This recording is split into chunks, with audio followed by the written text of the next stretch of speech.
Küçüğüm, daha çok küçüğüm, bu yüzden bütün hatalarım.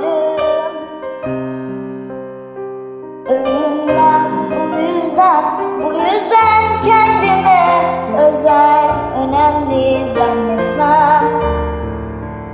Küçüğüm, daha çok küçüğüm, bu yüzden bütün saçmalamam.